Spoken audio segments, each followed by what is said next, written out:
మీ అందరికీ తెలుసు. మీ అందరి ఆశీర్వాదంతో తెలంగాణలో కాంగ్రెస్ ప్రభుత్వం వచ్చినాక ఇది రైతు పక్షపాతి, బడుగు బలహీన పక్షపాతి కాంగ్రెస్ పార్టీ. ఎందుకంటే ఇందరమ్మ రాజ్యంలో గరీబీ హటావో అని నినాదంతో వచ్చిన కాంగ్రెస్ ప్రభుత్వం అలాగే ఇచ్చిన మాటను తప్పకుండా ఏదైతే వాగ్దానాలు చేసిండ్రో ప్రతి వాగ్దానాన్ని ఒక్కొక్కటిగా పూర్తి చేసుకొని వస్తున్నా కూడా ఇంకా మన మీద నిందలు పడుతుంది. ఆ నిందలను తిప్పుకొట్టడానికే రాహుల్ గాంధీ గారు బీజేపీ నాయకులు చేస్తున్న అసత్య ప్రచారాలు, బీఆర్ఎస్ ప్రభుత్వం కలిసి రెండు చేస్తున్న అసత్య ప్రచారాల పైన జై బాబు, జై భీమ్, జై సర్దార్ అనే నినాదంతో అక్కడ సెంట్రల్ గవర్నమెంట్ అంటే మన ప్రభుత్వం, కేంద్ర ప్రభుత్వం ఏం చేస్తుంది, అలాగే ఇక్కడున్న నాయకులు 8 మంది ఎంపీలు, వారు 8 మంది ఎమ్మెల్యేలు, బీజేపీ నాయకులు వారు ఏం చేస్తున్నారు, బీఆర్ఎస్ నాయకులు ఏం చేస్తున్నారో వివరంగా వివరించవలసిన బాధ్యత మన ప్రభుత్వం చేస్తున్న పనులు 10 ఏళ్ళ కాని పనులు మనం ఒక 15 నెలల్లో పూర్తి చేసుకుంటూ పోతున్నాం. ఒక్కొక్కటి మనం చూస్తున్న అనునిత్యం మన పైన దాడులు తప్ప ఏం చేయలేదని, ఏం కాలేదు, ఫెయిల్యూర్ ప్రభుత్వం, లేకపోతే ప్రభుత్వాన్ని కూలబడతామని మేకపోతు గంభీర మాటలు, లేకుంటే హిందీలో ఒక సామెత ఉన్నది, బిల్లింగ్ కామె చిచ్చిడే చిచ్చిడే, అంటే పిల్లి ఎప్పుడు నిద్రపోగానే దాని కళ్ళ నిండా అన్ని ఏమంటారు, చిచ్చడాలంటే ఏమంటారు తెలుగు కనబడతాయి. కళలో ఎంతసేపు దానికి చేపలు తిన్నట్టు, లేకుంటే మనం మరుగులు ఎండేసేది కదా, అవి తిన్నట్టు కలబడుతుందంట అని నిన్న కొత్త ప్రభాకర్ రెడ్డి అనుకుంటా ఏదో మేము కాంట్రాక్టర్లను టచ్లో ఉండి ఎమ్మెల్యేలను పట్టుకున్నాం, ప్రభుత్వం నాగరాజు కొన్ని శక్తి ఉన్నదే, నాగరాజు ఆ రోజు కూడా ఎలక్షన్ల మధ్యప్పుడు కూడా మేము దుష్ప్రచారం చేసి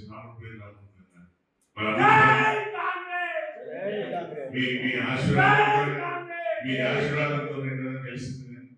మరి అలాంటివన్నీ మళ్ళా ఇంత మరి దిగజారిపోయి కాంగ్రెస్ వెన్నుపోటు పొడుస్తారని ఒకసారి ఆలోచించాను. కాబట్టి మన ప్రభుత్వం చేస్తున్న ప్రతి పని కూడా బడుగు బలహీన వర్గాలకు సంబంధించి మనం చూసినాం. మేము మన బీసీ మహిళా ఇంట్లో పోయింది, యాక్చువల్లీ సోదరుడు లేడు, ఆ రోజు తిరుపతికి పోయింది. మేము అందరం కూడా ఆ ఇంట్లో భోజనం చేస్తాం, దమ్మనం పెట్టి వాళ్ళ కళ్ళలో ఆనందం చూస్తాం. ఆ అమ్మ అన్నం పెట్టుకుంటూ చాలా ఆనందంగా మా పక్కన పెట్టి కూర్చొని తిన్నది.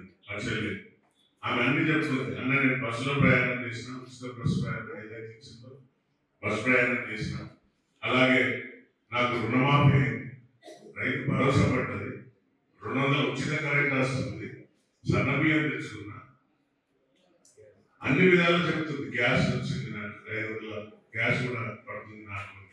ఎవ్రీథింగ్ ఆమె ఎక్స్ప్లెయిన్ చేసినప్పుడు మా భోజనం పెట్టి సన్నబియ్యం కడుపునిండా తిన్నాను. ఎందుకంటే మొహమాట అవసరం లేదు. దాసుకొని నేను పెద్ద నేనేదో ధనికుల ఇంట్లో పుట్టినాను కాదు, నేను కూడా ఇలాగా ఒక సామాన్యమైన కుటుంబంలో పుట్టినాను. ఆ రోజు దప్పుడు బియ్యం అంటే ఆ బియ్యం ఉండేది, మన ఉడుకు బియ్యం చాలా దొడ్డు ఉండేది. చిన్నతనంలో తిన్నా నేను. పండుగ దసరా దీపావళి వస్తే మా అమ్మ సన్న బియ్యం తెచ్చుకోవట్లేదు.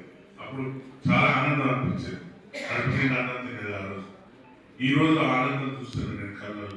ఎందుకంటే సన్న బియ్యం సరే, నేను ఉద్యోగస్తులైనా మంచి అందరికి ఆశీర్వాదం దేవుడి దయ వల్ల, లేకుంటే నేను ఉద్యోగం వచ్చినా నా పిల్లలు సన్న బియ్యం. కానీ ఇప్పుడు ఒక సామాన్య కుటుంబంలో పిల్లలు తినేటప్పుడు ఎంత ఆనందం ఉంటుందో మీరు ఒకసారి ఊహించండి. ఇన్ని రోజులు ఆ బియ్యం పీడిఎస్ రైస్ అంటే ఎంతసేపు ఆ బియ్యం మొత్తం కోళ్ళ బొమ్మలతో, లేకుంటే పండ్ల పెంపకం కాయటం, లేకుంటే జీరో సైక్లింగ్ చేసి విదేశాలకు పంపించారు చాలా మంది వీళ్ళు ఎవరు స్మగ్లర్లు. నేను డీసీపీలో ఉన్నప్పుడు కూడా నా దగ్గర ఒక ప్రైవేట్ వచ్చాడు, అన్న మీకు 2 లక్షలు ఇస్తారంటే నెలకు, సార్ మీరు ఏమన్నా సహాయకులు తోలు తీస్తారని చెప్పి కేసులు పెట్టి డిమాండ్ చేసే సందర్భాలు ఉన్నాయి. అంటే నేను తర్వాత విజిలెన్స్ ఎస్పీగా పోయినా, అక్కడ కూడా చూసిన విజిలెన్స్ ఎస్పీలో ఎంత భయంకరమైన ఈ రైతులు సివిఆర్ కమిషనర్ ఉండే విజిలెన్స్ కమిషనర్ వీటిపైన చౌహాన్ గారు వచ్చారు. సో ఎంత ఎంత దారుణం అంటే ఈ యొక్క రైస్ మిల్లర్స్ రాజకీయ నాయకులు కొల్లుడై ఆ బియ్యాన్ని నా ప్రత్యక్షంగా చూసినా, ఇంకా చెప్పాలంటే ఆ పేరు తీసుకోదాల్సిపోలేదు. నిజామాబాద్ ఉన్నప్పుడు కూడా చూసినాను, లారీల మంది రైస్ మిల్లుకి వచ్చేది, ఒక నాయకుడి రైస్ మిల్లు అంటే ప్రత్యేకంగా కొందరు మిల్లులు పెట్టి స్థాపించేది పోయిన ప్రభుత్వంలో. అసలు వాటిని కట్టడి చేసిలో నేను విజిలెన్స్ ఉన్నప్పుడు మా టీం అంతా కలిసి ఫింగర్ ప్రింట్ ఇవ్వాలి, డీలర్ కూడా ఫింగర్ ప్రింట్ ఇవ్వాలి, తర్వాత జియో ట్యాగింగ్ చేయాలి. లారీ ఒకసారి లోడ్ అయి గోదావరి నుండి బయలుదేరి మళ్ళీ రేషన్ డీలర్ వాళ్ళకి వచ్చేవారికి కూడా ఆ ట్రాకింగ్ చేస్తారు అన్నట్టు సిస్టమ్. ఇవన్నీ రాసేసిన, ఇవన్నీ ఉంటేనే ఏమన్నా జీరో ధరలు కొంచెమన్నా కంట్రోల్ చేయగలుగుతుంది ఈ యొక్క స్మగ్లర్లు. అంటే కొన్ని ఇప్పుడు ఇంప్లిమెంట్ అయ్యాయి. ఆల్మోస్ట్ డీలర్ మొత్తం కూడా ఇప్పుడు ఫింగర్ పెట్టేసి వెయింగ్ మిషన్కు ఆ వెయింగ్ మ్యాచ్ అయితేనే కొనే వాళ్ళు కూడా మ్యాచ్ అయితేనే ఇప్పుడు బియ్యం తీసుకోగలుగుతున్నారు.